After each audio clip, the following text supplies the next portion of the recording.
Hi everyone, welcome back to another video on my channel. So today I'm doing my own nails. I am just doing my left hand for now because it's quite late on a Sunday evening and I'm just not feeling doing both hands, but I only record one anyway, so it's fine. I'm just using my penultimate bit from Willow Academy to take off the colour of my thumb, index and pinky. I did take off a little bit more product off the index because it is split down the middle, which you will see later on in the video. It doesn't hurt as bad anymore, but it is like, it does keep catching and stuff, and I know that I'm going to end up ripping it off, and it's quite low down, so I'd rather not do that. So that is why I have finally decided to do my nails, even though they clearly need doing anyway because the growth is not looking good. So I'm now just using the Anastasia bit to go around my cuticle area. I'm using this to push back my cuticles and also remove any dead skin from the nail plate. You can see the split on this nail here is quite far down compared to how long my nail is. It's not good. I can't actually remember how I did it. I did remember, but obviously it happened a couple of weeks ago. Like, I've left it way too long to actually fix it. And to be honest, it was only split like just on the left side, just a little tiny bit at first. And obviously we all know that it's going to carry over if you leave it too long. And that's exactly what I did. So, you know, if I'd have done it then, it wouldn't have split all the way across, but I just left it because I'm lazy. So here we are with a full split across the whole nail. So I've filed that nail down really, really thin, and I'm going to put a fresh layer of acrylic over the whole nail to try and not seal it, but keep it intact. And obviously I will be very careful with that nail and keep an eye out for it to make sure that it's not re-split.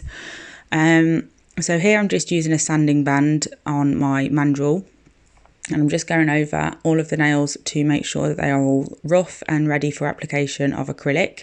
I sort of use this like part to like smooth out the nails as well. They're already pretty smooth anyway, because obviously when I'm removing the acrylic, I try not to be too heavy-handed in certain areas, so there's lumps and bumps everywhere, because it just makes application so much easier. But these middle two nails obviously were encapsulated nails. I do have the video of doing the nails that I'm removing, by the way, on my channel, so if you haven't seen it already, it is on here.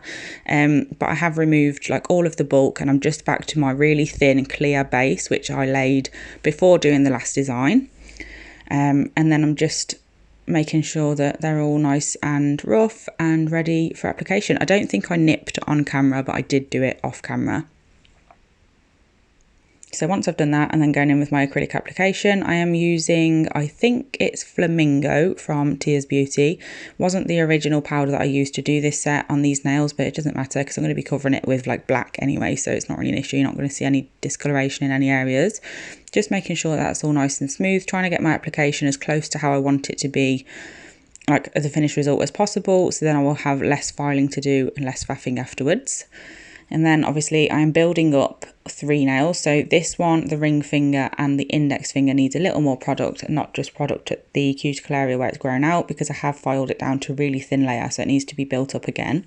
So I'm just doing that on the index, ring finger and middle finger, and then just a normal infill on the thumb and pinky. Then once I've done that, we can come back ready for refining and design.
So I'm just filing the nails with another sanding band. I don't really do a hell of a lot of hand filing now. The only thing I really hand file is shaping, which to be fair I tend to do majority of with a sanding band really gently, and then I just go around and refine quickly with a hand file. As most of you probably know, because I mention it quite a lot, I do have a really bad back, and hand filing just really doesn't help that. I don't know how people do it with hand files anymore. Like, I'm not like throwing shade or anything. I don't have anything against hand files. I used to hand file obviously before I e-filed. I would physically not be able to do nails anymore if I didn't have an e-file. So hats off to you guys that hand file every step, because oh my gosh, I totally understand how like hard wearing it is on your body, and it's just ridiculous. But anyway, so yeah, all I'm doing here is just sanding over, making sure they're all nice and smooth. So we're just doing a bit of finish filing here. But like I said, if you get your application close to how you want it to be at the very end, you won't have much to do at this stage. So it is literally just a go over and make sure it's all nice and smooth sort of thing. And then once I've done that, we can go in with my hand file. I don't think I did that on camera either because it's a bit awkward. But I didn't do much. Obviously, as you can see, the shape's all right because I've already shaped them like when I took off the acrylic at the very beginning. So there's not really much left to do. Once I've done that, we can go in with design.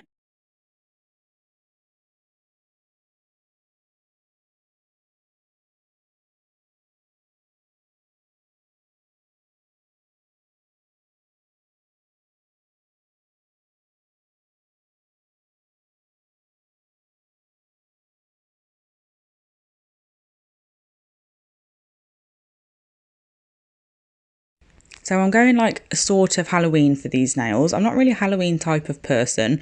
I have put the names of the colours on screen because I'm not very good at remembering them, and I don't have to dig them out every time I come to do a video.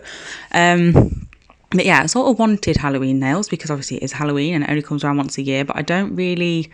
Halloween's a bit of an awkward time for me because me and my partner actually got together like, I think it'd be 8 years ago this year on Halloween. So we've never really celebrated Halloween as Halloween. We always celebrate the 31st of October, like as our get-together anniversary sort of thing.